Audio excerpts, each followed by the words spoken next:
I, on behalf of the Embassy of India in Bishkek, welcome all guests to the commemorations of National Unity Day. National Unity Day, or Rashtriya Ekta Divas, is celebrated on October 31st. It marks the birth of anniversary of Sardar Vallabhbhai, the Aryan Man of India.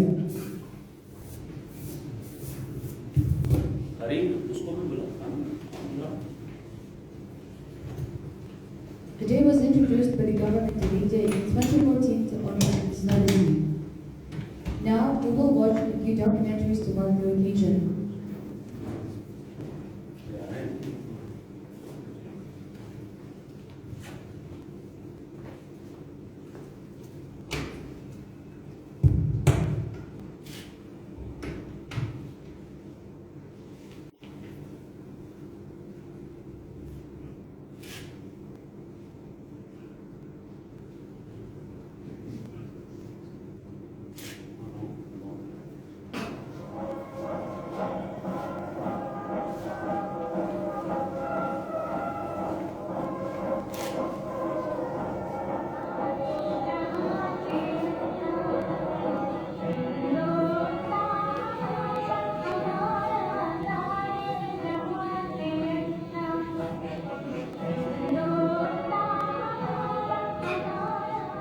The India that we see today is mainly due to the selfless, courageous and determined efforts of Sardar Vallabhbhai Patel.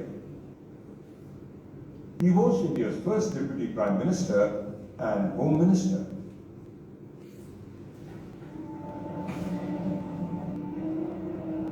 He had to face a tremendous law and order problem with millions of refugees pouring in from Pakistan.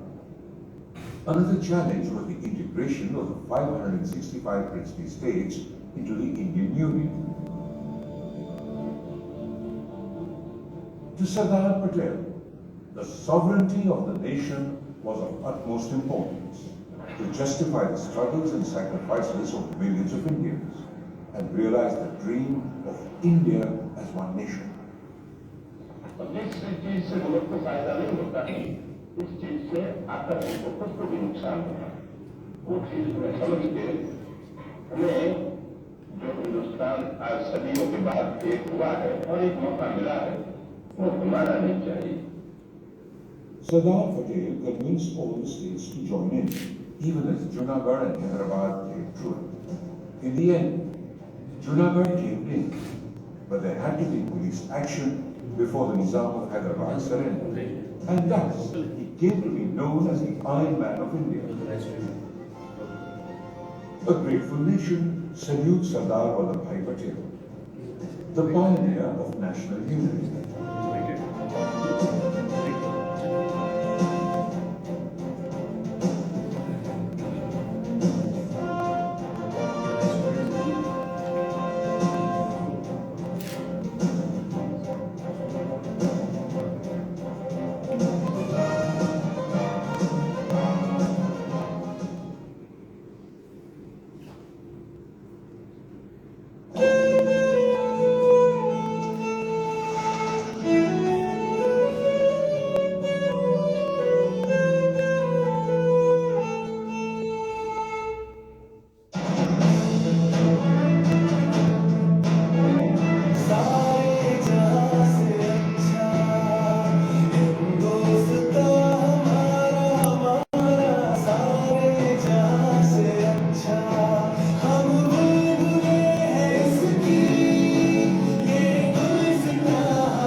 ताकत देगी, उसे श्रेष्ठ भारत बनाना ये हम सबका दायित्व है। एक भारत श्रेष्ठ Bharat.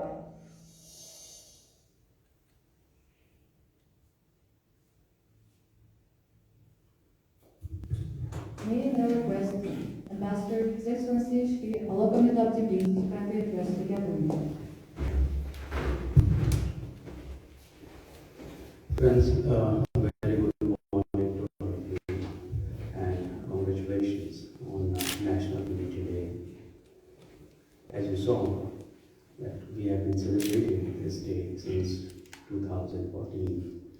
It was declared as a National Unity Day on the occasion of birth anniversary of Sardar Patel. You today got few glimpses through this exhibition and the short films we played here. Brief glimpses of country's history and the heritage, and also the people who contributed for us and as a nation. Our own sense, our own attribute of gratitude towards people who made us who we are. To be a good human being, it's good to have positive emotions, thankfulness and gratitude are these emotions. And historically, when we look at history of a huge society, civilization and a nation, the occasions of gratitude go little far back in history. For us, more than 100 years of freedom struggle. Why this noise in this?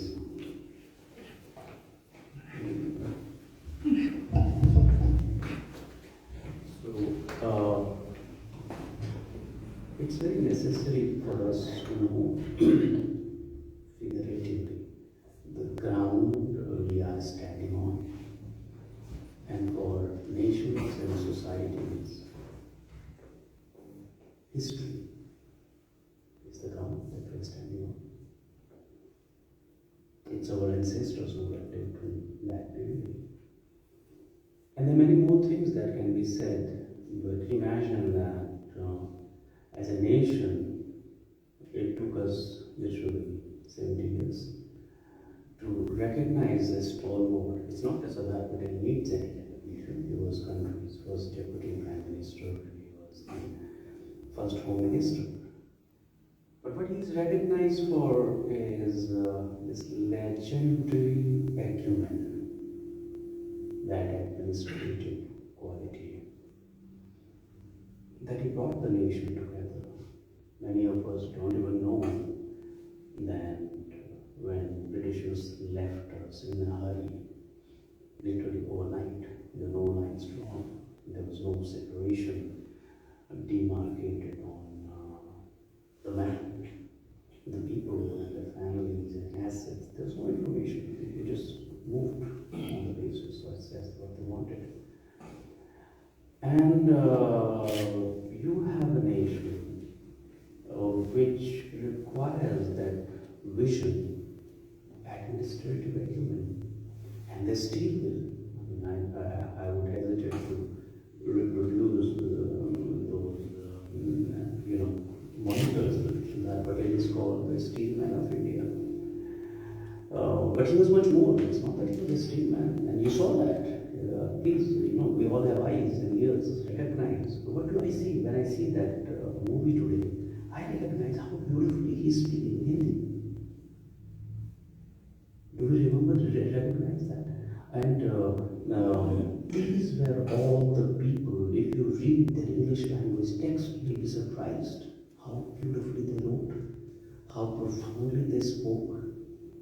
And you see the switch over, that how completely attired and in an Indian dress, Indian common man's dress, they have this felicity to move with an ease from native Hindi, the colloquial Hindi, to to the Oxford and the lawyers and the barristers English. These are those people. My friend asked me to speak in English because some of you are from South India, otherwise I would have taken the liberty of speaking in both languages. And the best part is how simple and beautiful it is. It is not a rehearsed performance, and that is what a leader is. What is a leader? A leader is one who finds himself and his soul and his mind when he is in the middle of people. And that were these people. I often say that what was the need for Ambedkar to return to India? Many of you come here and I hear from you, sir, we want to go from here to abroad.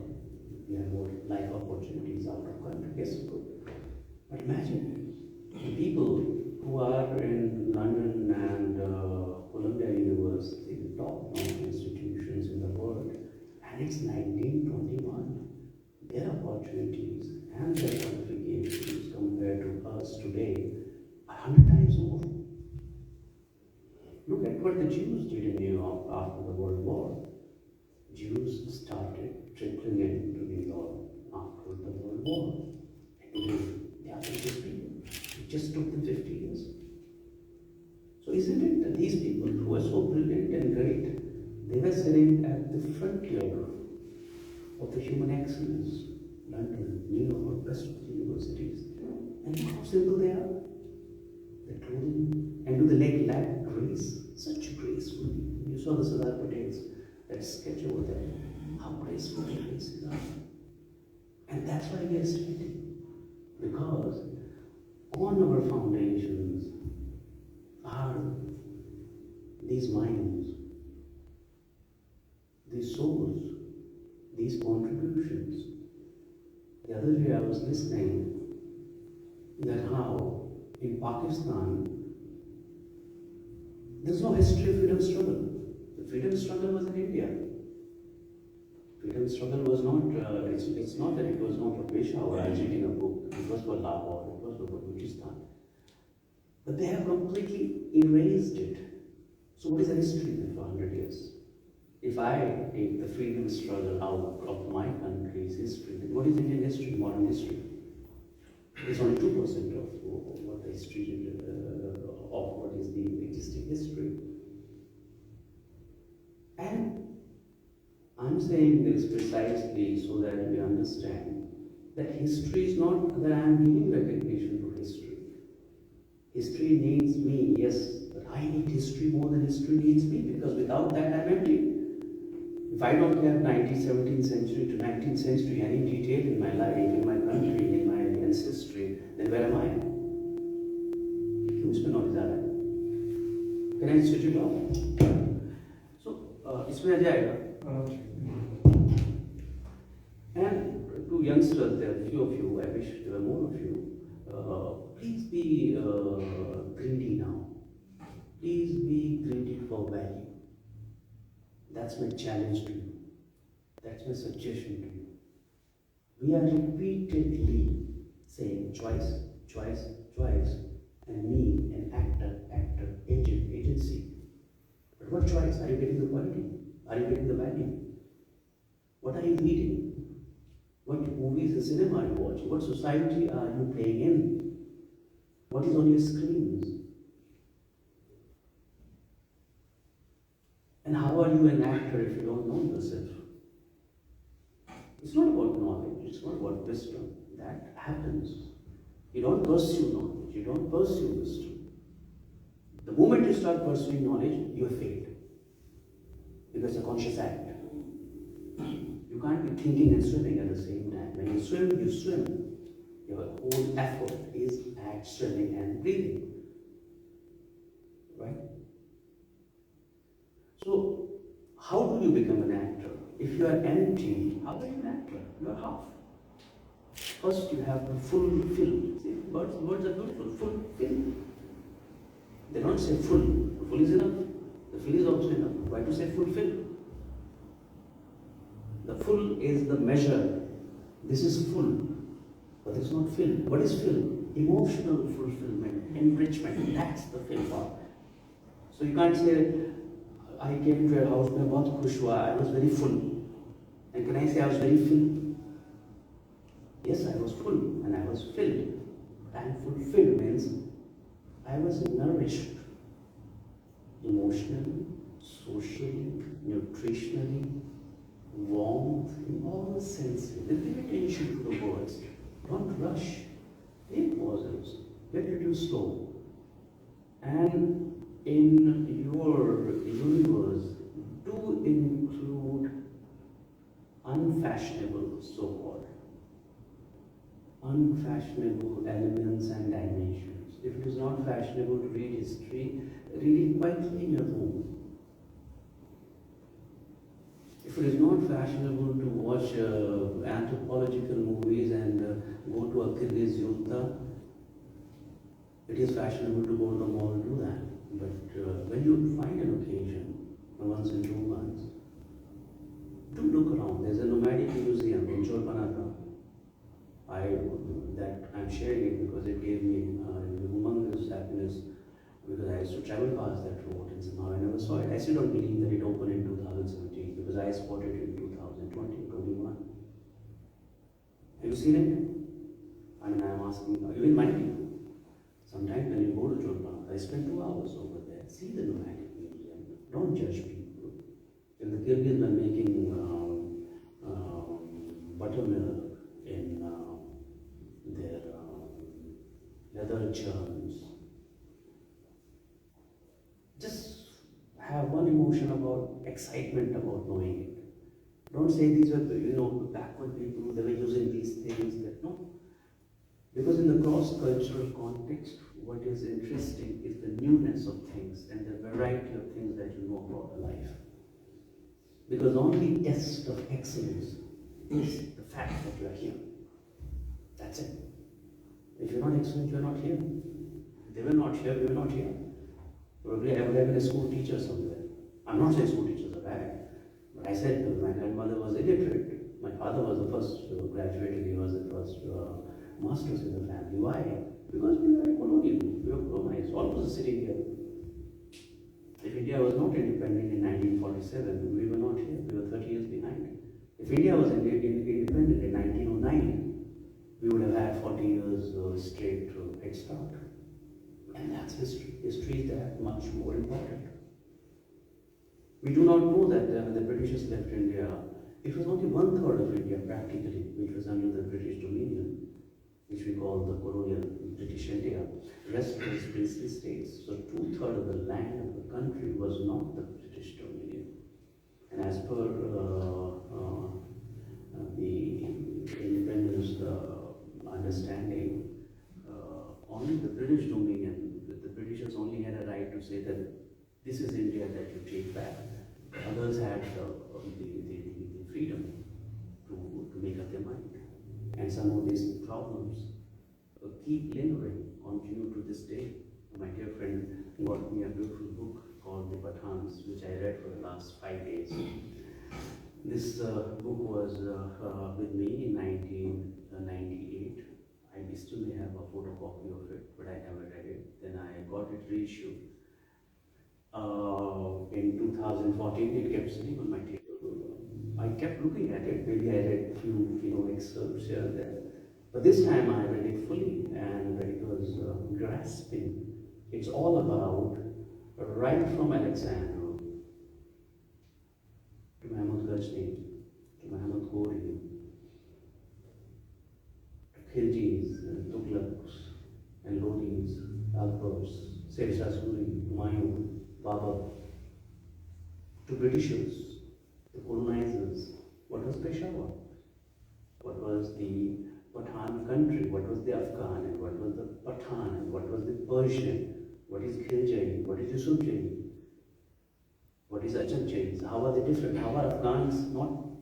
In fact, I had a very interesting line in that where it says that if ever Kabul claims Peshawar, it's not Kabul that will claim Peshawar, it will be Peshawar that will claim Kabul. Now it's very interesting statement. Of course, the book was written in the 1950s, and the guy who wrote it spent about 10-15 years in the 1930s. But you know, are we so astute to understand these nuances that Afghan claims Peshawar is mine and says Durand line was drawn by the Britishers? It lapsed with the freedom, and Peshawar is on the Pakistan side. Afghan says that Peshawar has always been mine. But then he gives an announcement that even if Afghans ever take Peshawar, Peshawar will not take Peshawar. Now that's the astute social observation. That a guy who is not you, who is not me, who was not a Pathan, who was not a Pakistani, and Ranjit Singh, of course, I forgot, in between, he also deals with the Sikh Punjab rule of Sardar Ranjit Singh. I'm saying these things because it is good to be smart. And there are two ways of being smart. One is you be smart in other people's estimations. But there's a very simple method of being smart. Be different. You do things which appeal to you. Don't do things for the sake of doing it. If this book doesn't appeal to you, don't read it. If this film doesn't appeal to you, don't watch it. But find something that is of your interest beyond what is fashionable, contemporary, and in the vogue. ये आजकल ये चल रहा है. Do that, because that is the empty, that's the film, that is the film part of full film. I will not speak because I keep on going endlessly about it, but these occasions give me happiness and excitement and perhaps some idea, because I have some books lying which I have not read. So when I was watching this movie, now it's in my mind, so I looked them up. There was a nice account by one of Mount Basin's officers, Brigadier Sarita or something. There's a nice book which I have not read, it's still with me. So today's that occasion. I will also invite all of you to look up on the net Gandhi's letter to Hitler. This I have spoken often because your age is an age which says, show me. So what? Where was it? What did he do? Right? We ask these questions. And the moment you ask 10 questions and there's one answer, remember something is wrong. Either with you, the context, or the conversation. Because there should never be more than one question. If you have found the question, it's a one question.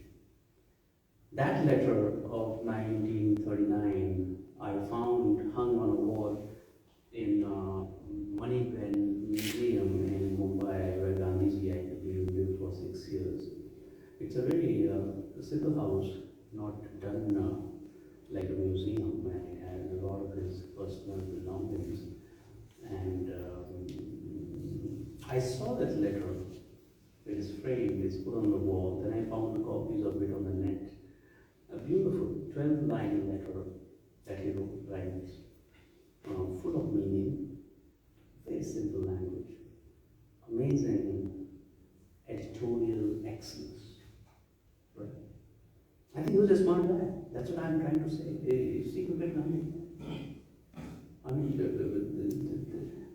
the word is spare and sparse, right?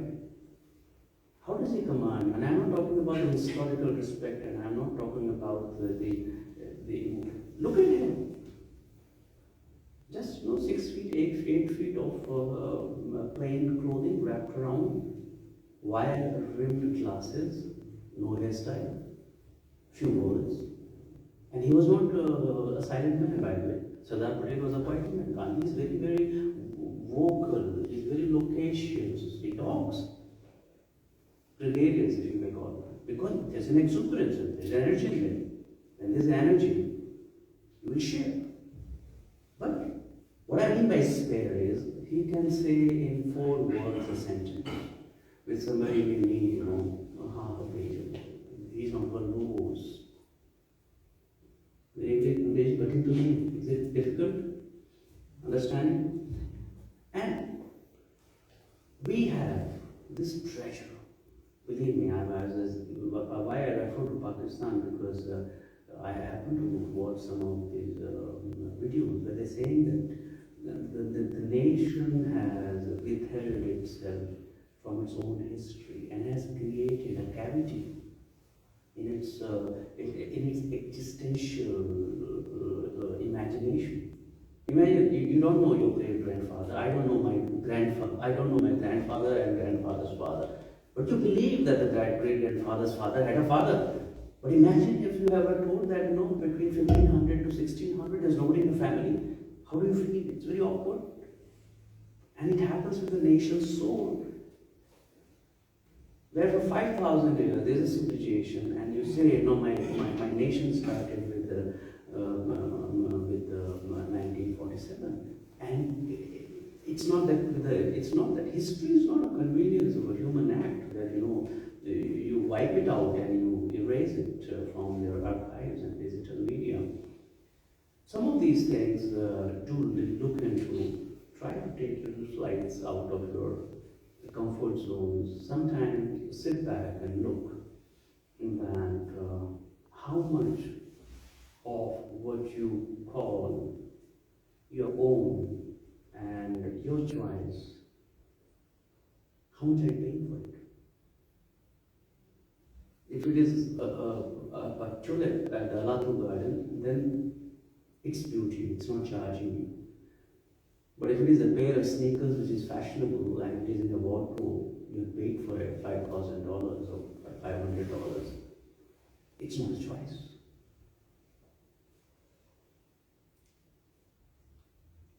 You are a very fit person, mentally fit, emotionally fit, no stress, you do yoga, you go for walks, you run, you're fit. But if you do half marathon, just to prove that you have a personality for your Instagram photos, you have outsourced your life. Somebody has rented your body and your soul. So do look at it. I know many of our things, these are borrowed. Not only things borrowed, the idea is borrowed, the role is borrowed, the language is borrowed, because we still are far from realizing ourselves. We can't talk amongst ourselves. Now people have started eating with hands in front of each other. Otherwise, it was almost like a drill that if you are at a reception, you have to, use fork, and there's nothing wrong with it, nothing right with it. Cultures are cultures, civilizations are civilizations. Yet, not to create the conflict, because I know if my nation took 300 years for the independence, which belonged to it, I also should know that there will be anomalies in our social existence and universe. I don't have to correct them, but I have to recognize them. So I should say that tomorrow I'll be Indian by just changing all this and I'll speak. No, that also is a self-belief which verges on the boundary of arrogance and God. कि मैं जानता हूँ और मैं बदल दूँगा. The two do not go together. Knowledge comes with humility. You saw Sardar Patel is sitting there speaking in Hindi. There's no rush in his voice.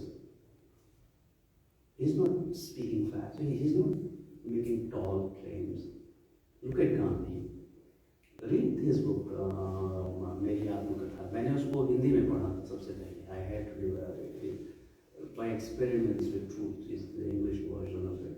It's a beautiful book because he clarifies right at the beginning that in my book there is no truth. Because if truth was truth, why will you call it experiment? When you say my experiments, not experiment, experiments with truth.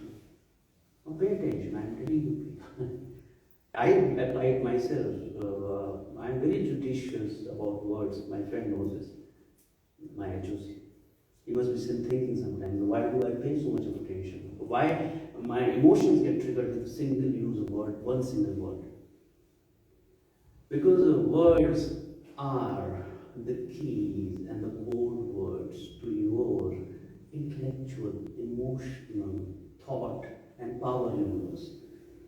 By a person's words, I can make out what kind of person it is and what is in his mind. So how beautiful. He says in Hindi, I believe the book was written in Gujarati, maybe, not in English, so it was translated into Hindi. So the Hindi title of the autobiography is Meri Atmakatha. But the English version of that was called My Experiments with Truth. So mine is ownership. Experiments means explorations, more than one. But the truth is not truths. He didn't say my experiments with truths. So truth is one, singularity. And experiments, that means I haven't found it. And it is at the laboratory stage. So it's, as it is called, non-dialectic. What is non-dialectic? The Western philosophy is, this is right. I found it. So far we did it like this was wrong. It is conclusive, judgmental with a finality. But this work is so beautiful. It says, I'm only sharing my life with you. I have found nothing in my life. I'm still experimenting. But I'm sharing it with you in all honesty. So what is the spine, the backbone of that exchange, of that conversation, of his thought and words inscribed in those pages with me when I read it like 100 years later? It's the honesty of the thought and the honesty of sharing it, and his dignity that after having known everything, he's saying, I know nothing, you find your way. Whereas everybody, what is saying today? Do it this way, this is the right way, this is the correct way. And he's talking about individuals. He's not even talking in the national context. Meri Atmakatha is not written as Indian compendium of experiments with truth. It's not even anything, it's individual. And it's universal. The book is not written for Indian audience. It is written for individuals across the world. Anyways, I think some of these thoughts are exciting. Do look into it. Today is 146th birth anniversary of Sardar Patel. Most of us, he did many contributions to civil services, which you are not aware, where there was a thought after the Britishers that we disband the civil services. He was the one who weighed in, who said that we must retain the iron structure of governance to ensure the administration in place. A lot of federal features of Indian constitution and the Indian state are because of Sardar Patel, because federal features are essentially all about the states and the central. And if you know, I was listening to some of the programs, in UP the elections are happening, and they said that UP's budget this year was 31 lakh crore. I don't know how much it turns to dollars. You mean 1 million would be about 6 crores. So you can get a sense that how even India's federal entities are operating in the field in such volumes. Budget of 31 lakh crore. Imagine how much of governance would come out of that.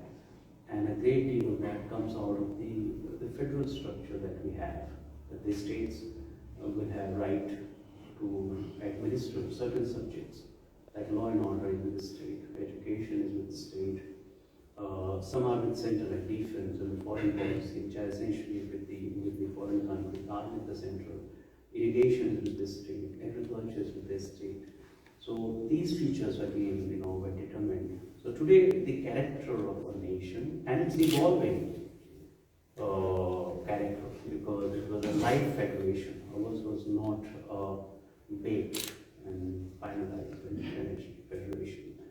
And what I mean is why I take pride in the fact that we are an evolutionary nation, because our possibilities are ahead of us. We are the youngest nation in the world. We are the world's least low-cost nation.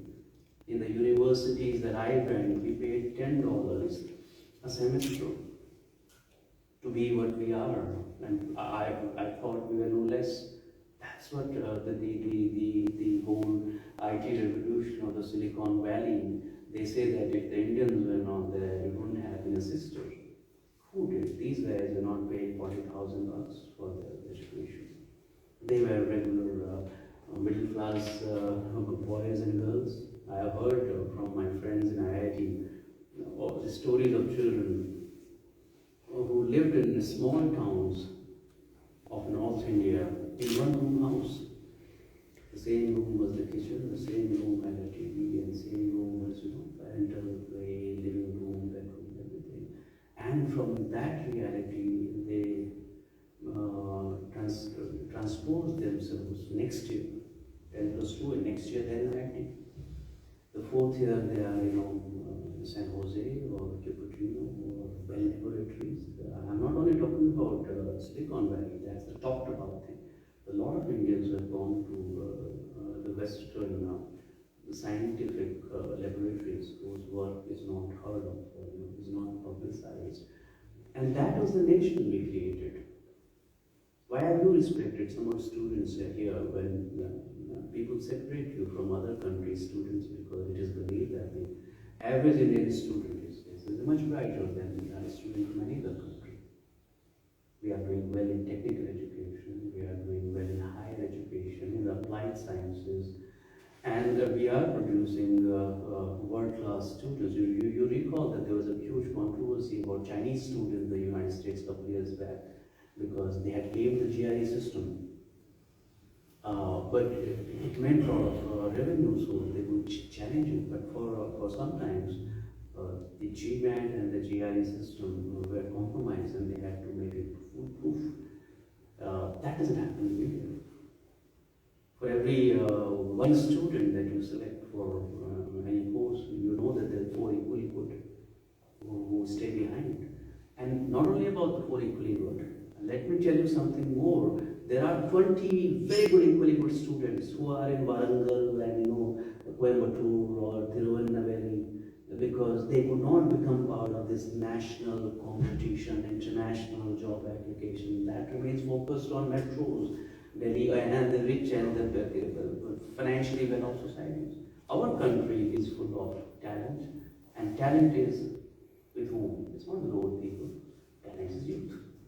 You don't say that he's a very good, talented sportsman, he's 50-year-old, no. So you are the future, that's the country, and that's our legacy and history. I wish there were more people, I would have loved to share it more, but value. Look at value in your life. If there's anything, one is value, second is, if it is freedom and choice, what is it extracting out of you? What is Twitter extracting out of you? What is Instagram extracting out of you? It takes the best 4 hours of your day, of the best minds in society. So value your time, value the people you talk to, value the words that you use, and value the choices that you make. And the test is simple. If anything doesn't give you joy and fulfillment and enrichment, it's not a choice. Thank you so very much. To commemorate the occasion, Embassy of India Bishkek had organized an online quiz on the Dashtriya Ekta. It was heartening to know that a good number of people, both Indians and foreigners, attended the quiz. It was indeed a difficult task to identify winners among all the enthusiastic participants. We have a few of them amidst us. May I request Ambassador His Excellency Shri Alaka to kindly felicitate the winners. Who are names? We invite to the stage Gaurav Kimchi,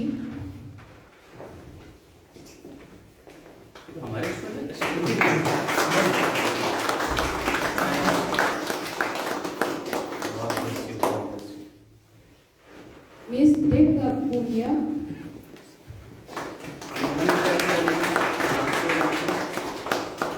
Where are you from? Oh, Khan se aaye ho tum? How nice. These people have come from Khan. So good. Thank you. Mr. Aditya Raj,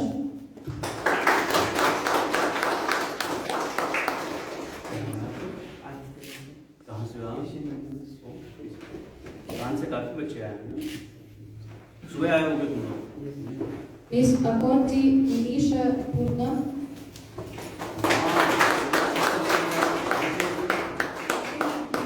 अच्छा, you are from town. कैमरे पर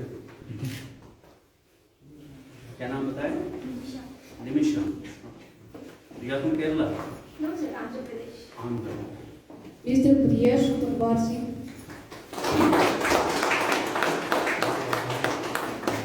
Thank you. क्या नाम बताए? Priyesh Kurbarsi. Which college are you from? Yes. मिल गया? Mr. Yugal Kishore Yadav.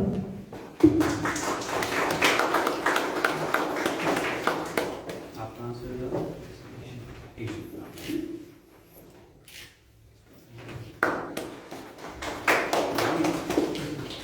On this auspicious occasion, Embassy of India Bishkek has organized a photo exhibition on Sardar Vallabhbhai Patel and Rashtriya Ekta Divas. We'll have tea. I invite all of you to kindly witness the exhibits and then join us for like snacks and Let's tea. go. Come back.